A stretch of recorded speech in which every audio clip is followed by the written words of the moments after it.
Morning student, BSc part second year ultraviolet spectroscopy में next topic देखिएगा UV spectra absorption band क्या होता है। देखिएगा कोई भी मॉलिक्यूल या कंपाउंड को अगर पराबैंगनी व दर्शित क्षेत्र में रखा जाता है तो वह पराबैंगनी और दर्शित क्षेत्र से एनर्जी एब्सॉर्ब करता है, जिससे उसमें क्या होता है, इलेक्ट्रॉन का ट्रांसफर होता है।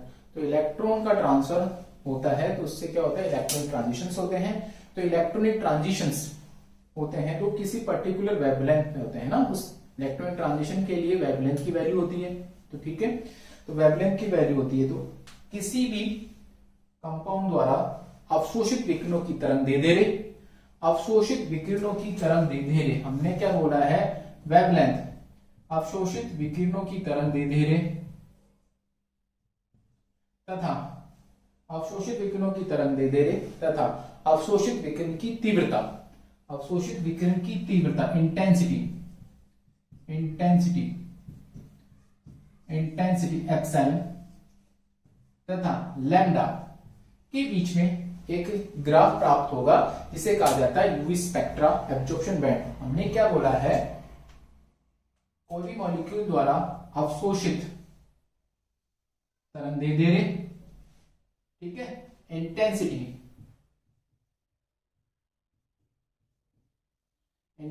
Of absorb radiations, intensity of absorb radiation, अवशोषित विकिरण की तीव्रता तथा wavelength of absorb radiations, wavelength of absorb radiations, wavelength of absorb radiations that is lambda. ठीक है, इधर क्या लेते हैं, एप्सिलॉन, एप्सिलॉन वर्सेस लैम्डा के बीच में एक वक्र प्राप्त होता है जिसे हम क्या कहते हैं, इस तरह का एक वक्र प्राप्त होता है, इस तरह का एक वक्र प्राप्त होता है, इसे कहते हैं यूवी स्पेक्ट्रा एब्जॉर्प्शन बैंड। ये जो बैंड होता है ब्रॉड होता है, ब्रॉड, ये बॉन्ड कैसा होता है, ब्रॉड होता है, दैट इज चौड़ा होता है। ये बैंड जो होता है ब्रॉड होता है, चौड़ा बैंड होता है। क्यों, देखिएगा अल्ट्रावायलेट स्पेक्ट्रोस्कोपी को दूसरा नाम बताता है इलेक्ट्रॉन ट्रांजिशन। तो जब इलेक्ट्रॉन ट्रांजिशन होता है तो इलेक्ट्रॉन ट्रांजिशन के साथ साथ कंपाउंड में वाइब्रेशन ट्रांजिशंस तथा रोटेशनल ट्रांजिशन भी होते हैं। अर्थात जो इलेक्ट्रॉन ट्रांजिशन होता है वो तीन ट्रांजिशनों का सम्मिलित रूप होता है, rotational transition, vibration transition and electron transition. तो तीनों ट्रांजिशन एक साथ होते हैं। इस कंडीशन में ये जो ग्राफ आता है ये कैसा होता है, ब्रॉड आता है। ये कहलाता है यूवी स्पेक्ट्रा। किसके बीच में खींचा, एप्सिलॉन तथा लैम्डा के बीच में ग्राफ खींचा जाता है, उसे कहा जाता है यूवी स्पेक्ट्रा का प्रदर्शन।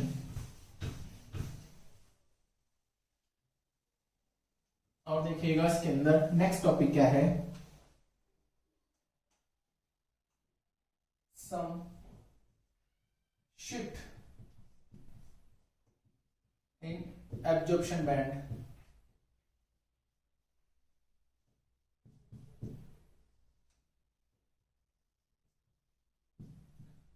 सम shift in absorption band.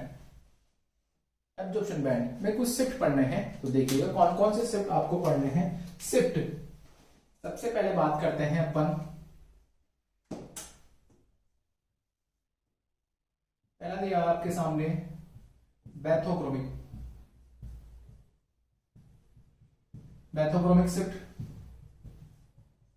Bathochromic shift. दूसरा है हमारे पास hypsochromic shift, hypsochromic shift.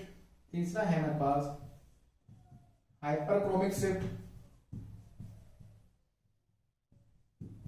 Hyperchromic shift. और नेक्स्ट दे रखा है हमारे पास हाइपोक्रोमिक शिफ्ट, हाइपोक्रोमिक शिफ्ट। ठीक है, पैथोक्रोमिक, हिप्सोक्रोमिक, हाइपरक्रोमिक। और ये इसको एक नाम और कहा जाता है बेटा जी, क्या कहते हैं इसको, रेड शिफ्ट। इसको क्या कहते हैं, blue shift. These are the shift which occur in UV spectra. ठीक है, ये कुछ प्रतिस्थापन होते हैं जो यूवी स्पेक्ट्रम में पाए जाते हैं, bathochromic, hypsochromic, hyperchromic and hypochromic shift. इन सभी के बारे में आप लोगों को पढ़ना है। देखिएगा, सबसे पहले हम बात करेंगे बैथोक्रोमिक शिफ्ट क्या होता है। बैथोक्रोमिक शिफ्ट का दूसरा नाम है रेड शिफ्ट। क्या कहते हैं इसको? रेड शिफ्ट भी कहते हैं। क्यों कहते हैं? देखिएगा, सबसे ज्यादा वेवलेंथ कौन से रंग की होती है? रेड। विबग्योर पढ़ा होगा आपने, violet, indigo, blue, green, yellow, orange, red. Red रंग की जो वेवलेंथ होती है सर्वाधिक होती है, ठीक है, अधिकतम होती है। क्या डेफिनेशन इसकी? किसी भी यौगिक में, किसी भी यौगिक में प्रतिस्थापी समूह, सब्स्टिट्यूएंट प्रतिस्थापी समूह के जुड़ने, प्रतिस्थापी समूह के जुड़ने अथवा विलायक के बदलने से, प्रतिस्थापी समूह के जुड़ने, सब्स्टिट्यूएंट समूह के जुड़ने अथवा विलायक, सॉल्वेंट, सॉल्वेंट के बदलने से, प्रतिस्थापी समूह के जुड़ने अथवा विलायक के बदलने से,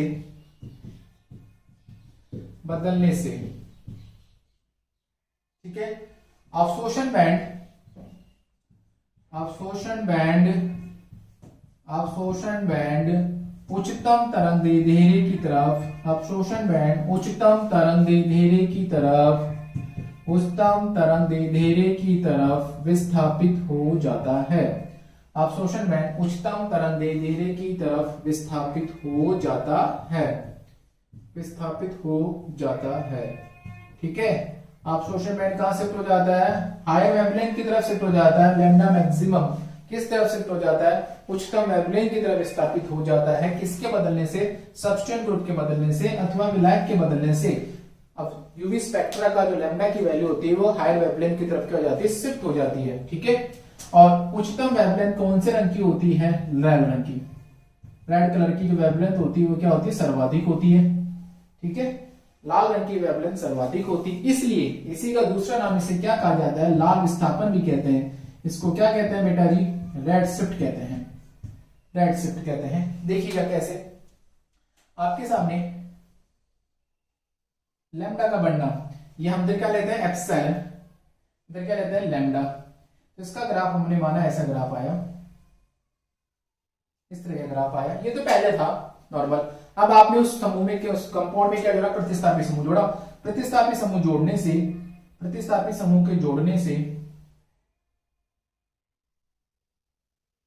प्रतिस्थापी समूह जैसे आपने ऐड किया, प्रतिस्थापी समूह के ऐड करने से उसकी जो वेवलेंथ होती है, वेवलेंथ वो क्या हो जाती है? बढ़ जाती है। देखिएगा, वेवलेंथ के मान में वृद्धि हो जाती है।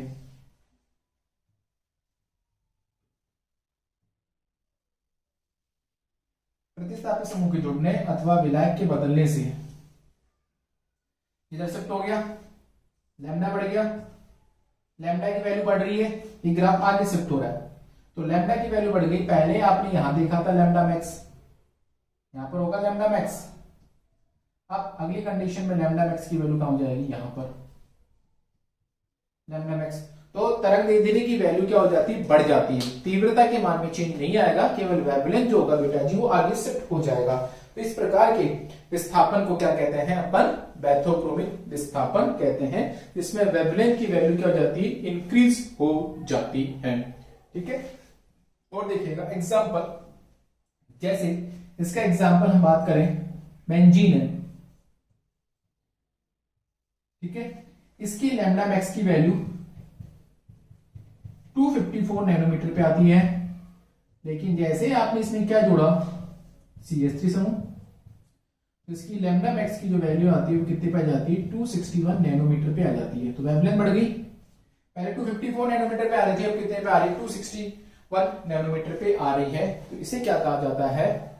Bathochromic shift, red shift. Wavelength के बढ़ने को कहा जाता है बैथोक्रोमिक शिफ्ट। और एग्जांपल देखिएगा, जैसे एसीटोन है, एसीटोन CH3COCH3, ठीक है बेटा जी। एक बार आपने इसको हेक्सेन में घोला, इसका सॉल्वेंट लिया, सॉल्वेंट कौन सा सॉल्वेंट लिया? एक बार तो सॉल्वेंट आपने लिया हेक्सेन, ठीक है। और एक बार आपने लिया एथेनॉल, क्या लिया, एथेनॉल। हेक्सेन में जब इसको आपने घोला तो इसकी लैम्डा मैक्स की वैल्यू थी कितने पे आ रही थी, 272 नैनोमीटर पे आ रही थी, और जैसे इसको इसमें घोला इसकी वेवलेंथ की वैल्यू कितनी आई थी, 279 नैनोमीटर पे आ रही है। ठीक है, जब एसीटोन को आपने हेक्सेन में डिसॉल्व किया सॉल्वेंट में तो 272 नैनोमीटर पे आती है, और इसके अंदर कितने पे आती है, 279 नैनोमीटर पे आती है। तो विलायक के बदलने से लैम्डा मैक्स की वैल्यू में बढ़ना उसे कहते हैं बैथोक्रोमिक शिफ्ट। ठीक है, ये कहलाता है लैम्डा बढ़ रहा है तो बैथोक्रोमिक शिफ्ट। दूसरा देखिएगा, दूसरा हमने शिफ्ट लिखा है हिप्सोक्रोमिक शिफ्ट। दूसरा तो हमारा कौन सा है बताइए बेटा जी, हिप्सोक्रोमिक, हिप्सोक्रोमिक शिफ्ट, हिप्सोक्रोमिक विस्थापन। इसका दूसरा नाम हमने आपको बताया है ब्लू शिफ्ट। क्या बताया है, ब्लू शिफ्ट। इसका दूसरा हमने क्या बताया, ब्लू शिफ्ट बताया। ये क्या होता है ब्लू शिफ्ट, देखिएगा वही से किसी भी यौगिक में प्रतिस्थापित समूह के जुड़ने अथवा विलायक के बदलने से अवशोषण बैंड न्यूनतम तरंगदैर्ध्य की ओर विस्थापित हो जाता है। कहां विस्थापित हो जाता है, न्यूनतम तरंगदैर्ध्य की ओर क्या हो जाता है, विस्थापित होता है। ठीक है, न्यूनतम तरंगदैर्ध्य की ओर विस्थापित हो जाता है। वेवलेंथ की जो वैल्यू होती है वो डिक्रीज हो जाती है, तो वेवलेंथ की वैल्यू डिक्रीज होने को कहा जाता है हिप्सोक्रोमिक शिफ्ट, और इसलिए इसका दूसरा नाम कहा जाता है ब्लू शिफ्ट। नीले रंग की वेवलेंथ कम होती है इसलिए इसको क्या कहते हैं, ब्लू शिफ्ट कहा जाता है। ग्राफ देखिएगा इसका कैसा बनेगा,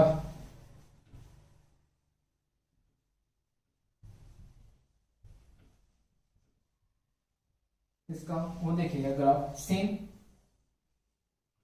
एप्सिलॉन वर्सेस लैम्डा। पहले ग्राफ आपका ऐसे आ रहा था, ठीक है। अब जो ग्राफ आएगा, अब उसकी जो वैल्यू होती है वो डिक्रीज हो जाती है।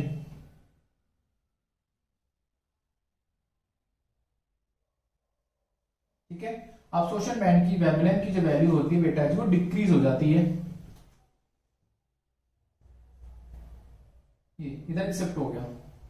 ठीक है, लैम्डा की वैल्यू कब होगी, पहले लैम्डा यहां पर आ रहा था मैक्सिमम, लैम्डा मैक्स, अब लैम्डा मैक्स और कम हो जाएगा, लैम्डा मैक्स ये कम हो जाएगा। तो वेवलेंथ के घटने को क्या कहा जाता है, हिप्सोक्रोमिक शिफ्ट कहा जाता है। वेवलेंथ की वैल्यू डिक्रीज होने को कहा जाता है हिप्सोक्रोमिक शिफ्ट। जैसे इसका एग्जांपल लिखिएगा, बहुत अच्छा एग्जांपल है एनिलीन वाला, NH2 plus, sorry aniline NH2 पे। दूसरा एग्जांपल, अगर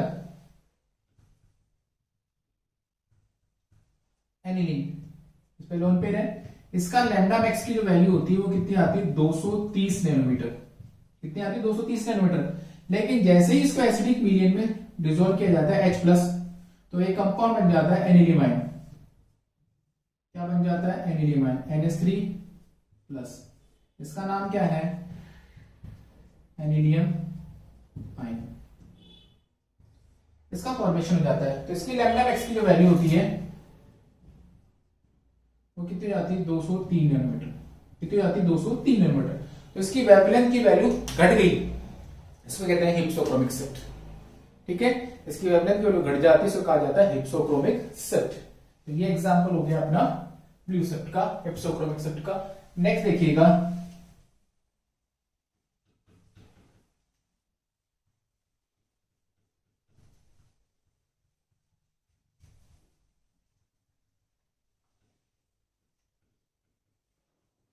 नेक्स्ट है हमारे पास hyperchromic shift. Hyperchromic shift, hyperchromic shift देखिएगा क्या होता है। हाइपरक्रोमिक शिफ्ट किसी भी यौगिक में प्रतिस्थापी समूह, सबस्टिट्यूएंट ग्रुप, प्रतिस्थापी सबस्टिट्यूएंट ग्रुप, प्रतिस्थापी समूह के जुड़ने अथवा विलायक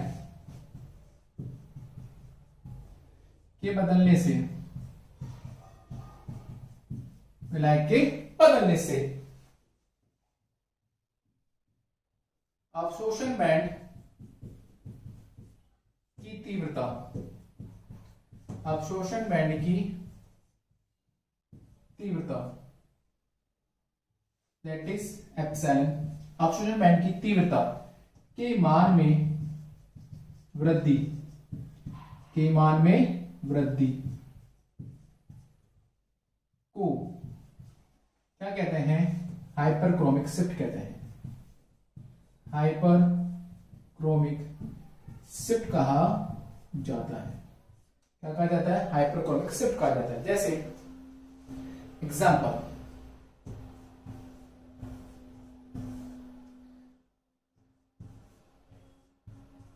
CS3, ठीक है, इसका एग्जांपल एप्सिलॉन मैक्स, इसके लिए एप्सिलॉन मैक्स की वैल्यू आती है 200 के आसपास। This is the unit less quantity होती है, इसकी कोई यूनिट नहीं होती है तीव्रता की, इसकी आती है 300 के आसपास, यूनिट लेस क्वांटिटी होती है, इसका कोई मात्रक नहीं होता है ना, तो बढ़ जाता है। इसका ग्राफ देखिएगा कैसे आता है,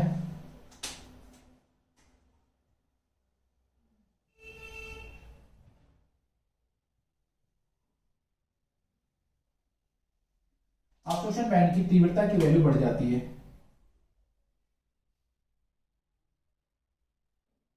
ये बढ़ जाती है, इसे क्या कहा जाता है, हाइपरक्रोमिक शिफ्ट कहा जाता है। ऊपर शिफ्ट हो गया, इसे कहते हैं हाइपरक्रोमिक शिफ्ट। ठीक है, पहले इतने में आ रहा था, अब ऐसा क्यों होता है, क्यों चीज को बढ़ती है बताते हैं, देखिएगा। नेक्स्ट है हाइपोक्रोमिक शिफ्ट, नेक्स्ट कौन सा हमारा, हाइपोक्रोमिक शिफ्ट। और देखिएगा हाइपोक्रोमिक शिफ्ट, हाइपोक्रोमिक शिफ्ट ये क्या होता है, किसी भी यौगिक में प्रतिस्थापी समूह के जुड़ने अथवा विलायक के बदलने से अवशोषण बैंड की तीव्रता के मान में कमी, तीव्रता के मान में कमी को हाइपोक्रोमिक शिफ्ट कहा जाता है। क्या कहा जाता है बेटा जी, हाइपोक्रोमिक शिफ्ट कहा जाता है, हाइपोक्रोमिक शिफ्ट कहते हैं। तीव्रता घट गई तो हाइपोक्रोमिक शिफ्ट कहा जाता है। देखिएगा जैसे एनिलीन, एनिलीन के लिए एप्सिलॉन मैक्स की वैल्यू होती है 1430, लेकिन जैसे इसको एसिडिक मीडियम में डिसॉल्व किया जाता है तो क्या बनता है, एनिलीन। तो इसकी जो वैल्यू होती है वो कितनी आ जाती है, एप्सिलॉन मैक्स की वैल्यू 350, 350 आ जाती है, तो घट गई। इस घटने की प्रक्रिया को क्या कहते हैं बेटा जी, हाइपोक्रोमिक शिफ्ट कहते हैं। जैसे इसका ग्राफ बनाइएगा, कैसे ग्राफ बनेगा, इधर, तो इस कंडीशन में इसकी जो वैल्यू होती है वो डिक्रीज हो जाती है। इसे क्या कहते हैं, इधर एप्सिलॉन लेते हैं, इधर क्या लेते हैं आप, लैम्डा। तो वेवलेंथ तीव्रता की वैल्यू को घटने को क्या कहा जाता है, हाइपोक्रोमिक शिफ्ट कहा जाता है। इसका एग्जांपल है, आपकी परीक्षा में कोई सा भी पूछा जा सकता है, आपको मैथोक्रोमिक, हाइपरक्रोमिक, हाइपो, कोई सा भी की डेफिनेशन पूछ सकते हैं। अब आप लोगों ने अभी डायग्राम बनाए, मैथोक्रोमिक, हिप्सोक्रोमिक, हाइपरक्रोमिक, यदि हम इनको एक ही डायग्राम से बताना चाहें तो कैसे बताएंगे, देखिएगा। इधर लेते हैं एप्सिलॉन, इधर लेते हैं लैम्डा, इस तरह का ग्राफ आता है इसके अंदर। ठीक है बेटा जी, अगर इस साइड आप चले गए, इस साइड, तो इसको कौन सा शिफ्ट कहेंगे, बैथोक्रोमिक। क्या कहेंगे इसको, हम क्या कहेंगे, बैथोक्रोमिक विस्थापन कहेंगे, बैथोक्रोमिक शिफ्ट। और अगर इधर चले गए आप, इसे क्या कहेंगे, हिप्सोक्रोमिक, हिप्सोक्रोमिक शिफ्ट कहेंगे। ऊपर जाएंगे तो क्या कहेंगे, हाइपर क्रोमिक शिफ्ट कहेंगे। और नीचे जाएंगे तो क्या कहेंगे इसको, हाइपोक्रोमिक, हाइपोक्रोमिक शिफ्ट कहेंगे। ठीक है, तो ये चारों हम एक साथ बता सकते हैं, bathochromic shift, this is also known as red shift, और इसे क्या कहते हैं अपन, ब्लू शिफ्ट कहते हैं। ठीक है, इसे हम क्या कहते हैं, ब्लू शिफ्ट कहते हैं। ये रीजन है इसका, ये bathochromic, this hypsochromic, this hyperchromic and this is hypochromic shift कहते हैं। ठीक है, चारों एक साथ बता दिया आप लोगों को।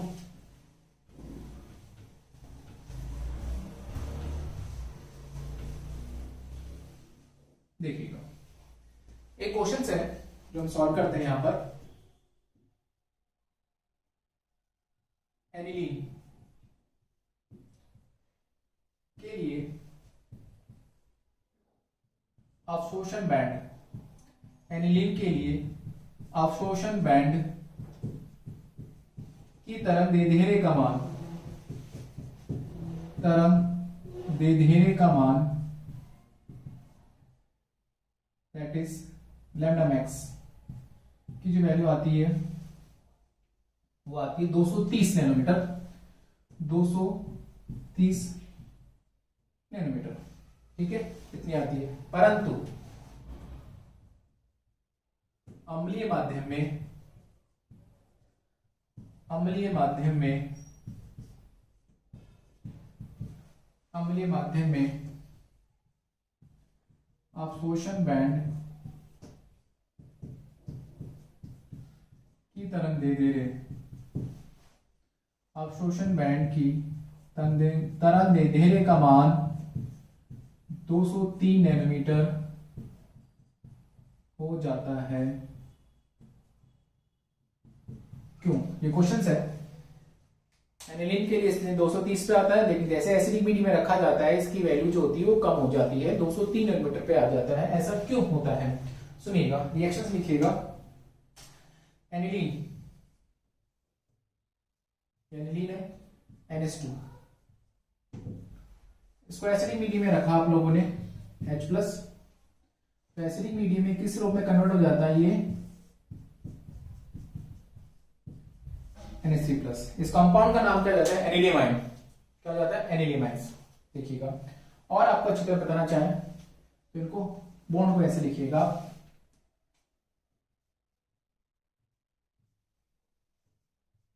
ठीक है। होता क्या है, अम्लीय माध्यम में इसकी लैम्डा की वैल्यू कितनी दे रखी है आपको?